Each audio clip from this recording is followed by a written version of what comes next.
এই শীতের সিজনের মধ্যে মনে হয় আজকে সবচেয়ে বেশি কুয়াশা পড়তাছে, কারণ এখন বাজে সকাল 9টা আর এখনো এই অবস্থা। কিন্তু এটা বড় কথা না, বড় কথা হইলো এরকম একটা দিনে আমি একটা শান্তির একটা ঘুমের মধ্যে আছিলাম। এই ফুলাফান গুলা গিয়ে আমার ঘুমটা তো ভাঙ্গাইছে এই কম্বলের তলতে আমার তুইলা লইছে। এই যে কইলাম তোরা যা যা আমার একটু ঘুমাইবার দে, আমি একটু পরে আইতাছি। না হেরা মানতই না, আমার তুল ভরে। আমিও একটা চালাকি একটা বুদ্ধি করে আলছি, আমি আল্লাহ ঘুম নষ্ট করা এর লেগে আমি লইছি ইমতিয়াজ ভাইয়ের বুগলো এডি হ্যাঁ ভাবছি না আর একটু ঘুমাইবো, কিন্তু ওই সুযোগটা আমি হেরে দিছি। এখন আমনে করে মূল কাহিনীটা কই। এই যে হোল্ডার গুলা দেখতাছুন এডি মূলত আর কি ব্যাডমিন্টন খেলার লাগিয়া। এটা আমি জানি আপনারা দেখেই বুঝতাছুন, কিন্তু এখন কইবেন যে এত পরে কে? ব্যাডমিন্টন খেলা তো আরো আগে শুরু হওয়ার কথা। এই যে ফাঁকিটার একটু দেখুন, এটা মূলত গুগু ফাঁকি, যেটা আমরা আঞ্চলিক ভাষায় ডুহি কই। আচ্ছা এখন এই মূল কথা, আমরা খেলে এত পরে ব্যাডমিন্টন খেলার লাগিয়া প্রস্তুতি নিতাছি, কারণ আমার কোনো ইচ্ছা আছে না এবারে ব্যাডমিন্টন খেলার কুটটা বানানি। কিন্তু এই ছোট বাইনচারি করে দেখতাছুন এডির জ্বালায় আর শান্তিটা পাইলাম না। হেরা বানাইবই খেলবই, খালি কইতাছে কো ভাই আমগর চাইর ওপাশে এলাকাটা খেলে আমরা কি লেগে খেলতাম না। তারপরেও হেগর কথারে আমি কোনো গুরুত্ব না দেয়া এতদিন বানাইছি না, কিন্তু কালকে যা করলো এরা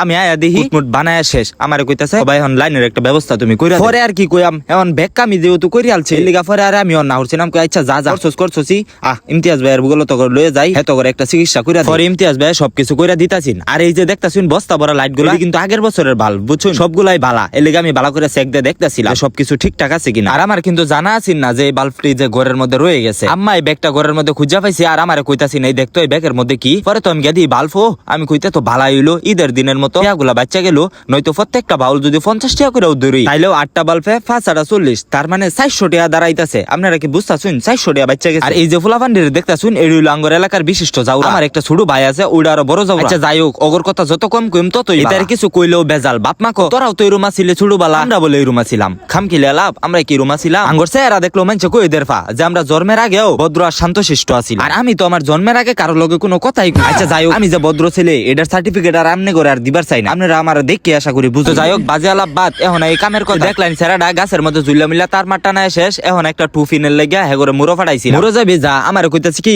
ভাই তোমার মোবাইলটা দাও আমরা ভিডিও করতে করতে যাই। আচ্ছা ঠিক আছে যা, আশা যেহেতু করছো আর এত করে যেহেতু কইতাছ যা। মুরো যাবি বালা কথা, এরকম জাউরামি করার কি আছে? রাস্তাটার মধ্যে জাউরামি করতে করতে গেছে। আর রাতের মধ্যে যে কালো যে টুফিনটা দেখতাছুন এটা লাগাই মূলত হেগরে ফাটাইছিলাম, আর এটা আনছে। আর এই যে সাইডার দেখতাছুন এলহাল্লা মই তুইলা দিছি কান্দের মধ্যে, মইটা কিন্তু অনেকটা ওজন। আমরা ইচ্ছা করে হেরে এলহানে হইতাছি, কারণ জানুন কে লেগে হইলো একটা কামসুরা ইচ্ছা করে কামের শেষে আইছে, যাতে একটা কাম হের না করু লাগে হে বাসে তাইলে হে বাচ্চা যাবে। আর এই যে আমার কোলে একটা ব্যাটারি দেখতাছুন, এটা শুধু একটা ব্যাটারি না, এটা হইলো আমার ভবিষ্যৎ শালী। যদিও হের বড় কোনো বোন নাই তো কি হইছে, আমি নিয়ত একটা করি হাল। আল্লাহ যদি আমার কপালে একটা বিয়া শাদী লেখকেই রাখে তাইলে আমার বিয়ার মধ্যে উকিল বাপ আমি হের বাপেরই দে। তো যাই হোক আমগর কাম কাজ কিন্তু শেষ, এখন খালি চেক দিতাছি লাইন আইছে নাকি। অবশেষে লাইন হয়ে পড়ছে। আরে হন রাইলাফানে খেলাধুলাও শুরু করে আসলে এবার আমার কোনো ইচ্ছা আছে না কুটটা বানানির, তারপরেও যেহেতু বানাই আলছে তাইলে আর কি খেলুল তো লাগবই। আর আপনারা